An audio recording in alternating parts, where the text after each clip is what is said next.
إن الحمد لله نحمده ونستعين به ونستغفره ونعوذ بالله من شرور أنفسنا وسيئات أعمالنا من يهده الله فلا مضل له ومن يضلل فلا هادي له أشهد أن لا إله إلا الله وحده لا شريك له وأشهد أن محمدا عبده ورسوله صلى الله عليه وعلى آله وأصحابه وسلم تسليما كثيرا يا أيها الذين آمنوا اتقوا الله حق تقاته ولا تموتن إلا وأنتم مسلمون يا أيها الناس اتقوا ربكم الذي خلقكم من نفس واحدة خلق منها زوجها وبث منهما رجالا كثيرا ونساء واتقوا الله الذي تساءلون به والأرحام إن الله كان عليكم رقيبا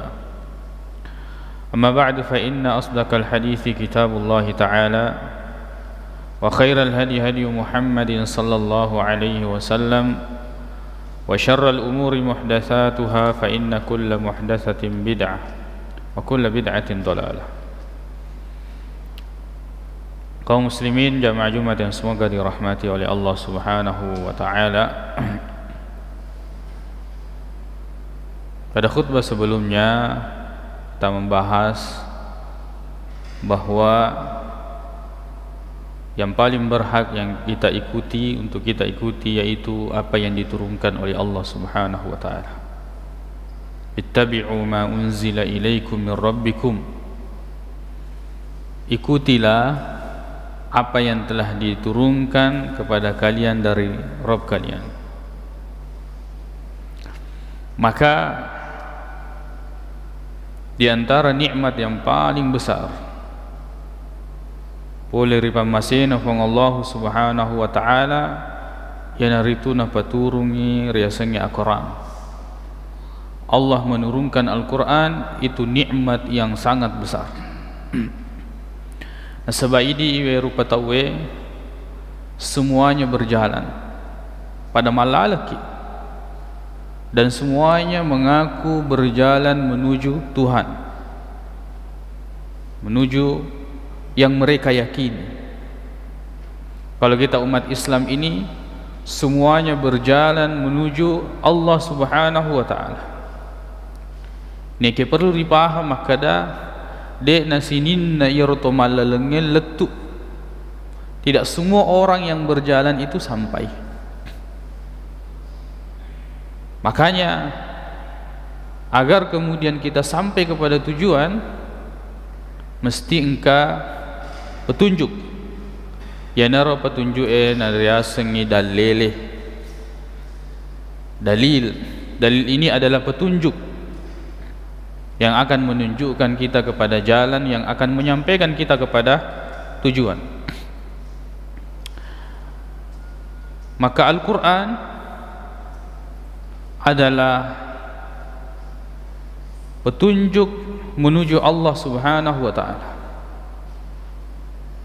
Dan ini gitu mas sumpah siapa yang beribadah atau beragama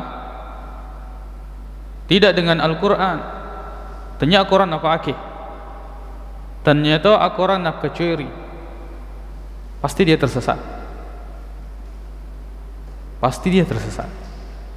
Nasabah yang berjalan menuju Allah mesti dia menggunakan petunjuk Allah Subhanahu wa ta'ala. Nah sebab menenge yaro akalengi yarga perasaan manusia itu bisa menyampaikan kepada Allah. Dia perlu Allah Ta'ala na paturung riasangi Al-Quran. Allah yang menciptakan manusia, menciptakan akalnya dan menciptakan hati serta perasaannya. Jika seandainya kedua ini bisa membuat orang berjalan di atas kebenaran dengan kedua itu saja, dengan akal dan perasaannya, dia perlu Allah Ta'ala na paturung riasangi Al-Quran. Akan tetapi Allah Subhanahu wa ta'ala menurunkan Al-Quran. Berarti apa? Kita harus menggunakannya sebagai dalil, sebagai petunjuk untuk menyampaikan kita kepada Allah Subhanahu wa ta'ala. Kaum muslimin jamaah Jumat dan semoga dirahmati oleh Allah Subhanahu wa taala. Maka difirman Allah Subhanahu wa taala dalam surah Al-Isra ayat 9, "Inna hadzal Qur'an yahdi lillati hi aqwam."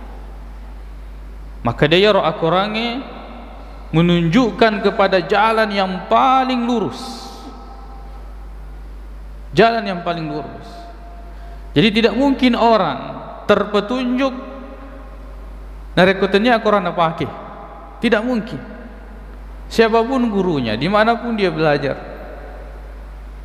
narekotannya Al-Quran apa pakai, maka tidak mungkin dia di atas petunjuk yang benar.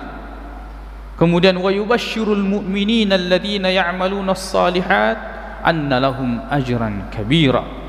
Dan Al-Quran ini juga menginformasikan, memberikan kabar gembira pada orang-orang yang beriman dan yang beramal saleh, bahwa mereka akan mendapatkan pahala yang besar dari Allah Subhanahu wa ta'ala. Maka kerugian dan sebab kecelakaan kalau kita jauh dari Al-Quran. Mereka membela ki polir Al-Quran na pang Allah Subhanahu wa ta'ala. Sebab mega to makukuy napahang ya agamay makutopan na ito napigawi agamay sesuai dengan apa yang dia inginkan, tidak sesuai dengan apa yang diinginkan oleh Allah Subhanahu wa ta'ala. Ini menjadi penekanan kita bagaimana cara beragama, karena berbagai macam pemahaman yang muncul, praktek ibadah yang berbeda-beda. Nekia kuncinya adalah akorang malebihna fong Allah Subhanahu wa ta'ala makotopan rutu hadis na Nabi Muhammad sallallahu alaihi wasallam. Kaum muslimin jamaah Jumat yang semoga dirahmati oleh Allah Subhanahu wa ta'ala. Kemudian di antara dalil itu adalah hadis. Hadis atau sunnah atau Rasulullah sallallahu alaihi wasallam adalah nikmat, termasuk nikmat yang paling besar. Jadi ada Al-Quran, nikmat besar. Kemudian ada hadis Nabi SAW adalah nikmat yang sangat besar. Nasabah Rasulullah SAW adalah utusan Allah. Al-Quran diturunkan betul, akan tetapi dengan apa kita memahami Al-Quran? Maka dia Al-Quran matau pakai tongangi Al-Quran juga dia gunakan. Akan tetapi bagaimana cara dia memahami Al-Quran perlu kita pahami. Maka dia Allah Ta'ala menurunkan Al-Quran, kemudian mengutus orang untuk menjelaskan Al-Quran. Kata Allah Ta'ala, litubayyina linnasi ma nuzzila ilaihim. Wahai Muhammad, agar kiranya engkau menjelaskan kepada manusia apa yang diturunkan kepada mereka. Al-Quran, semua orang mengaku menggunakan Al-Quran. Umat Islam ini nekia pahanna, bagaimana pemahamannya? Ya. Nikmat yang sangat besar adalah Rasulullah sallallahu alaihi wasallam. Sebab magai Rasulullah berjalan dan kita tinggal mengikut. Maka cuy maki bawang. Ittabi'u wa la tabtadi'u. Tinggal ikut, tidak usah buat variasi yang lain yang tidak ada sumbernya dari agama. Jadi itu adalah nikmat dan kemudahan, karena Rasulullah sallallahu alaihi wasallam sudah mencontohkan dan kita tinggal mengikuti Rasulullah sallallahu alaihi wasallam. Tidak terbayangkan kira-kira kalau kita disuruh berjalan di depan. Tidak terbayangkan kalau kita disuruh beribadah dan tidak ada contoh sebelumnya. Tidak ada contoh yang pernah memperlihatkan atau menjelaskan kita. Disuruh kita sempajan, tidak ada contohnya. Bagaimana kita melakukan salat? Kita disuruh untuk melaksanakan ibadah haji, tidak ada contohnya. Bagaimana kita melaksanakan ibadah haji? Kita diperintahkan untuk melakukan ibadah-ibadah, tidak ada contohnya. Bagaimana kita bisa mewujudkan ibadah tersebut? Nikmat yang sangat besar. Kemudian Allah mengutus seorang Rasul mencontohkan ibadah tersebut. Loki mas sempajang ada contohnya. Maka dia Nabi tak sallu kama ra'aitumuni usalli. Salatlah kalian sebagaimana kalian melihat saya salat. Kita mau berzikir, ada contohnya. Dijelaskan di dalam hadis-hadis yang sangat banyak menjelaskan tentang zikir-zikir yang disyariatkan dan yang dianjurkan, serta waktu dan cara berzikirnya. Sangat mudah, karena kita tinggal mencontohi, mengikuti Nabi sallallahu alaihi wasallam. Al-ittiba', mengikut itu adalah keutamaan yang sangat mulia dan sangat agung di dalam beragama. Sebaliknya, kalau membuat-buat yang baru, itu adalah keburukan, ya, dan hal yang tidak baik di dalam agama ini. Jadi Rasulullah sallallahu alaihi wasallam adalah nikmat yang sangat besar dan kita tinggal mengikutinya. Dan mengikuti Nabi sallallahu alaihi wasallam itu termasuk tanda cinta kita kepada beliau.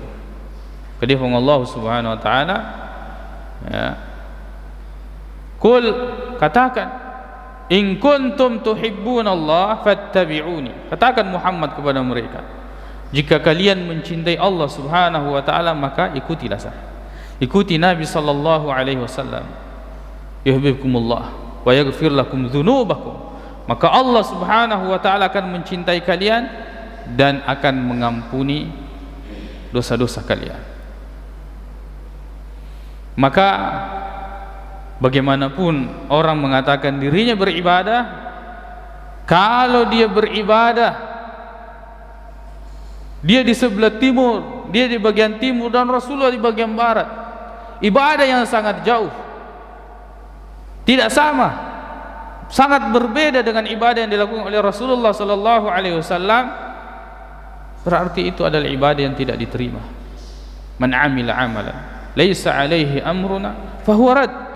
Siapa yang melakukan amal tidak termasuk dalam urusan yang pernah dijelaskan oleh Nabi sallallahu alaihi wasallam, pasti tertolak. Pasti tertolak. Ini adalah masalah yang sangat penting, karena kita umat Islam ini hidup dan disyariatkan banyak ibadah, dan ibadah kalau tidak dilakukan sesuai dengan tuntunan, sesuai dengan Al-Quran dan hadis Nabi sallallahu alaihi wasallam, itu hanya gambar ibadah tapi tidak dinamakan ibadah. Nareko engkau tu mas sempajang, na pigoi sempajangin na sabalan roalina makotopan rutuna puada sinina sikri-sikrina nekia. Berbeda dengan cara Rasulullah sallallahu alaihi wasallam salat dan zikirnya juga berbeda, berarti itu cuma gambar ibadah dan tidak dianggap ibadah di sisi Allah subhanahu wa ta'ala. Ini ujian yang sangat berat bagi kita, karena seandainya kita melakukan ibadah sesuai dengan hawa nafsu kita, maka tidak perlu Allah menurunkan Al-Quran, mengutus seorang Rasul. Makanya al-ittiba', mengikut kepada Nabi sallallahu alaihi wasallam, itu adalah tasyrif, adalah kemuliaan. Semakin kita memiripkan diri dengan Nabi sallallahu alaihi wasallam, semakin kita mendapatkan kemuliaan di dalam beragama. Ya.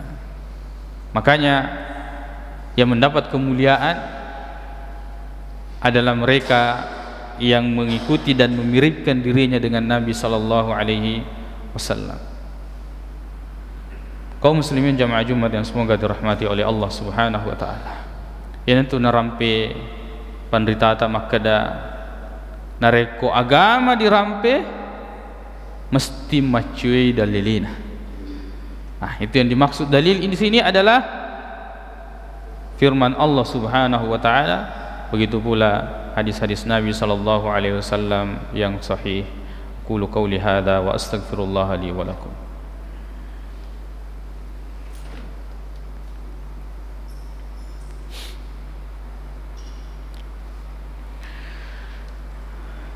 Alhamdulillahi rabbil alamin wal aqibatu lil muttaqin wa la udwana illa 'alal zalimin. Asyhadu an la ilaha illallah wahdahu la syarika lah wa asyhadu anna Muhammadan 'abduhu wa rasuluh. sallallahu alaihi wa ala alihi wa ashabihi wa sallama tasliman katsira. Amma ba'd. Kaum muslimin jamaah Jumat yang semoga dirahmati oleh Allah Subhanahu wa taala. Maka Eropan ritai ulama bagaimanapun ketinggian ilmunya, gurutta, andre gurutta, kiai, syekh, ustad dan sebagainya, denengka ya rega dena wedding dianggap sebagai dalil. Sebab tanya dalile perbuatan ulama itu bukan dalil, bagaimanapun ketinggian ilmunya. Perbuatan seorang ustaz itu bukan dalil, bagaimanapun alimnya. Perbuatan gurutta yarga andre gurutta tanya dalile yang harus dan wajib kita ikuti dan tidak boleh kita selisihi. Nah sebab magai deneng kana paturungi pong Allah Subhanahu wa taala Al-Qur'anna untuk mengikuti mereka. Allah Subhanahu wa taala tidak pernah menurunkan satu ayat pun untuk mengikuti orang di muka bumi ini kecuali satu saja, yaitu Rasulullah sallallahu alaihi wasallam. Cinta kepada ulama itu memang bagian dari agama. Akan tetapi mati-matian untuk kemudian menganggap bahwa ulama ini adalah seperti Allah telah menurunkan wahyu kepadanya, itu kesalahan yang sangat besar. Makanya kita tidak boleh beralasan maka dia magi pilih ustaz dia, magi pilih IWG dan seterusnya yang bisa kita ucapkan kenapa Rasulullah SAW begini, magi pilih Nabi Ta'apak, itu baru dalil. Atau Rasulullah SAW bersabda, atau Al-Quran Allah Subhanahu wa ta'ala berfirman yarda sedalil. Satu contoh misalnya, ada seorang alim ulama kemudian dia melakukan salat, ya, melakukan salat berdiri ataukah duduk, maka wah kasih balik sempajat tudaki bawang digaga tetona. Kalau kita melihat perbuatannya, karena manusia terkadang dia melakukan sesuatu karena ada uzurnya yang kita tidak ketahui. Mungkin dia tidak bisa berdiri kalah sana, mungkin dia tidak bisa duduk nasabah, mungkin ada bisulnya dan seterusnya, ada penyakitnya sehingga dia melakukan itu, dan itu sah secara agama karena itu termasuk uzur yang dibolehkan. Tapi kita melihatnya seperti itu dan menganggapnya itu boleh dan sah-sah saja tanpa mengetahui alasan ulama ya rega guru tak melakukan hal-hal yang seperti itu. Jadi ulama teniada leleh. Perbuatan ulama, ustaz, syekh, siapapun mereka dari manusia selain daripada Rasulullah sallallahu alaihi wasallam tidak bisa dijadikan dalil. Inilah perkataan Imam Malik mengatakan bahwa semua perkataan bisa ditolak. Semua perkataan bisa ditolak kecuali perkataan dan perbuatannya penghuni kubur ini menunjuk kepada Rasulullah sallallahu alaihi wasallam, itu tidak boleh ditolak, harus diterima. Kembali kepada firman Allah Subhanahu wa taala, ittabi'u ma unzila ilaikum mir rabbikum, ikutilah apa yang telah diturunkan kepada kalian dari Rabb kalian. Allah tidak memerintahkan kita untuk mengikuti siapapun di muka bumi ini kecuali mengikuti Al-Quran dan hadis-hadis Nabi SAW. Siapa yang paling mengikuti Al-Quran dan siapa yang paling mengikuti hadis Nabi SAW, ya kita bersamanya.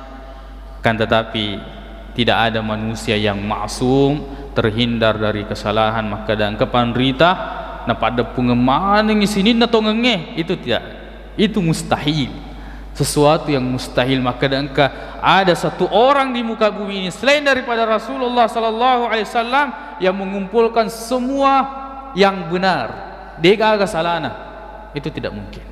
Maka dari itu tidak ada fanatik kepada siapapun dari manusia kecuali fanatik kepada Rasulullah sallallahu alaihi wasallam. Mudah-mudahan kita diberikan taufik untuk betul-betul mengenal bagaimana beragama, supaya kita termasuk orang-orang yang berjalan dan sampai kepada Allah Subhanahu wa taala sesuai dengan petunjuk Al-Quran dan hadis-hadis yang sahih dari Nabi sallallahu alaihi wasallam. Allahumma ighfir lana dhunubana wa israfana fi amrina وثبت أقدامنا وانصرنا على القوم الكافرين اللهم اغفر للمسلمين والمسلمات والمؤمنين والمؤمنات الأحياء منهم والأموات إنك سميع قريب مجيب الدعوات اللهم إنا نسألك الهدى والتقى والعفاف والغنى اللهم أرنا الحق حقا وارزقنا اتباعه وأرنا الباطل باطلا وارزقنا اجتنابه ربنا آتنا في الدنيا حسنة في الآخرة حسنة وقنا عذاب النار أقول قولي هذا وأستغفر الله لي ولكم وآخر دعوانا أن الحمد لله رب العالمين وأقيموا الصلاة. Sembahlah kalian hanya kepada Allah Subhanahu wa taala dan jangan kalian melakukan kesyirikan.